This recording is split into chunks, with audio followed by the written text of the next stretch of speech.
وہ ماں بھوکی رہتی ہے، حتیٰ کہ جب رات کا وقت ہو جاتا ہے، خامند باہر آفس سے گھر آتا ہے، واقعہ سنتا ہے تو وہ بھی بیوی کو ڈانٹتا ہے، تیری بلا وجہ محبت نے بچوں کو بگاڑ دیا۔ ماں کی حالت دیکھو، خامند کی ڈانٹ بھی برداشت کر رہی ہے، ادھر سے بھی بری بن رہی ہے، مگر محبت کے ہاتھوں بھی مجبور ہے۔ سب لوگ سو جاتے ہیں، ایک ماں ہوتی ہے جسے نیند نہیں آتی، بستر پہ کروٹیں لے رہی ہوتی ہے۔ اگر کوئی پوچھے کیوں نہیں سوتی، وہ جواب دے گی پتہ نہیں میرا بیٹا سویا ہوگا یا نہیں، کیسے نیند آئے۔ وہ بچے کے انتظار میں ہوتی ہے، حتیٰ کہ اگر ہوا کی وجہ سے دروازہ بند ہو تو ماں فوراً کان لگاتی ہے، کہیں میرا بیٹا آ تو نہیں گیا۔ سوچئے تو صحیح، اس ماں کے دل میں اللہ نے اولاد کی کتنی محبت رکھی ہے۔ اب ذرا غور کیجئے کہ اگر یہ بچہ کسی وقت واپس آئے اور دروازہ کھٹکھٹائے، ماں دروازہ کھولنے میں دیر نہیں لگاتی، میرے بچے کو انتظار نہ کرنا پڑ جائے۔ بچہ گھر میں داخل ہوتا ہے، سیدھا کمرے میں چلا جاتا ہے، ماں اپنی بیٹی کو جگاتی ہے، بیٹی اٹھو بھائی کو کھانا دو۔ بیٹی کہتی ہے امی میری نیند ڈسٹرب ہو رہی ہے، وہ صبح کھا لے گا۔ ماں کہتی ہے بیٹی اسے بھوک لگی ہوگی۔ بیٹی کھانا بناتی ہے، بھائی کا دروازہ کھٹکھٹاتی ہے، وہ غصے کی وجہ سے دروازہ بند کر کے بیٹھا ہے۔ ماں کہتی ہے اچھا بیٹی صبح ذرا جلدی اس کو ناشتہ دے دینا۔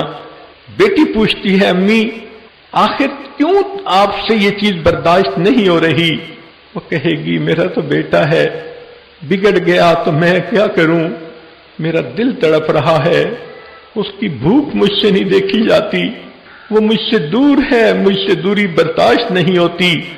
بیٹی پوچھتی ہے اماں چاہتی کیا ہے؟ ماں جواب دیتی ہے بیٹی میرا دل چاہتا ہے کہ تیرا بھائی میرے پاس آئے، مجھے آ کر سوری کہہ دے، امی مجھ سے غلطی ہوئی میں اسے معاف کر دوں گی۔ اب اس ماں کی حالت دیکھیے جو بیٹے کو معاف کرنے پر تلی ہوئی ہے۔ اگر اس کا بیٹا اس کے پاس آ جائے اور اس سے کہے کہ امی مجھے معاف کر دو، وہ تو پہلے ہی انتظار میں تھی، وہ اسی وقت مسکراتی ہے، بچے کا ماتھا چومتی ہے، بچے کو اپنے سینے سے لگا لیتی ہے، اچھا میرے بیٹے میں نے تمہیں معاف کر دیا۔ اور اگر فرض کریں کہ ماں کو غصہ زیادہ ہے اور وہ فقط سوری کرنے سے خوش نہیں ہوتی، تو اگر وہ بچہ آ کر اس ماں کے قریب بیٹھ جائے، اس کے پاؤں پکڑ لے، امی مجھ سے غلطی ہوئی معاف کر دیں، ماں کا غصہ ختم ہو جاتا ہے۔ اسی وقت کہتی ہے بیٹے میرے پاؤں مت پکڑو، چلو میں نے تمہیں معاف کر دیا۔ اگر بالفرض اس کا غصہ اس سے بھی زیادہ تھا اور بچہ معافی مانگتے ہوئے اس کی آنکھوں میں آنسو آ جاتے ہیں، تو ماں بیٹے کے آنسو برداشت نہیں کر سکتی، اپنے دوپٹے سے آنسو پوچھتی ہے اور بچے کو سینے سے لگا کے کہتی ہے بیٹے رو نہیں، میں نے تجھے معاف کر دیا۔ یہ ماں کی ممتا ہے۔ اللہ رب العزت نے اپنی محبت کا نمونہ دکھانے کے لیے دنیا میں ماں کو پیدا کیا۔ لوگوں، ماں اپنے بچوں پہ کیسے قربان ہوتی ہے، بچوں سے کتنی محبت کرتی ہے، بچوں کی غلطیوں کو کتنا جلدی معاف کر دیتی ہے، بچوں کے عیبوں پہ کیسے پردے ڈالتی ہے، بچوں کی خاطر کیسے قربان ہوتی ہے۔ اے میرے بندو، تم میری محبت میری رحمت کا اندازہ لگانا چاہو تو میں نے ساری مخلوق کے اندر 100 حصے رحمتوں میں سے ایک حصہ تقسیم کیا، 99 حصے رحمت تو میرے پاس ہے۔ اندازہ لگاؤ مجھے اپنے بندے سے کتنی محبت ہے۔ اگر میرا بندہ جو دنیا میں خطا کار تھا، گناہگار تھا، جو مجھ سے پیٹھ پھیر کے زندگی گزارتا پھرا، مجھے اس کا اسی طرح انتظار رہتا ہے جس طرح بچھڑے بچے کا انتظار اس کی ماں کو ہوتا ہے۔ ہمارے علماء نے لکھا کہ ماں بچھڑے بیٹے کا اتنا انتظار نہیں کرتی جتنا اللہ اپنے بگڑے ہوئے بندے کا انتظار کرتے ہیں. اسی لیے تو قرآن مجید میں فرمایا یا ایھا الانسان ما غرک بربک الکریم، اے انسان تجھے تیرے کریم پروردگار سے کس چیز نے دھوکے میں ڈال دیا. جیسے ماں بچے کو سمجھا رہی ہوتی ہے، بیٹا ماما سے روٹھا نہیں کرتے، ماما سے دور نہیں ہوا کرتے. لگتا ہے اس آیت مبارکہ میں اللہ رب العزت بندوں کو اسی طرح سمجھا رہے ہیں، اے بندو اپنے پروردگار سے روٹھا نہیں کرتے، اس سے دور نہیں جایا کرتے. آؤ پروردگار کا در کھلا ہے. حقیقت بات تو یہ ہے جو رب کریم کے دروازے سے پیٹھ پھیر کے جاتا، آداب شاہانہ کا تقاضا یہ تھا اس بندے کی پشت میں ایک لات لگوائی دی جاتی اور اس کے لیے دروازے کو بند کر دیا جاتا. او بدبخت میرے دروازے کو پیٹھ پھیر کے جا رہا ہے، اب یہ دروازہ ہمیشہ کے لیے بند کر دیا. مگر اللہ رب العزت ایسا تو نہیں کرتے، دروازہ کھلا رکھتے ہیں. بندے کو چاہتے ہیں کہ میرے در پر آئے. بلکہ علماء نے لکھا ہے ایک نوجوان جس نے ساری زندگی شیطانی شہوانی نفسانی کاموں میں گزار دی، حتیٰ کہ بڑھاپا آ گیا، نوکری نہ رہی، کوئی کمانے کا ذریعہ نہ رہا، اولاد تھی نہیں، بیوی بھی فوت ہو گئی. اب وہ اکیلا کسی رشتہ دار کے گھر میں پڑا رہتا ہے. تو وہ بندہ جس کے پاس نہ مال ہے نہ جمال ہے نہ دنیا کی کوئی اور چیز ہے، ہر وقت کھانستا رہتا ہے.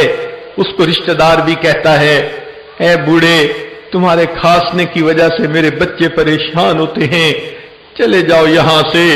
اس نے بھی دھکا دے دیا تو اس وقت وہ بوڑھا اس گھر سے نکلتا ہے، ہاتھ میں لاٹھی پکڑی ہوئی ہے، کمر ٹیڑھی ہو گئی.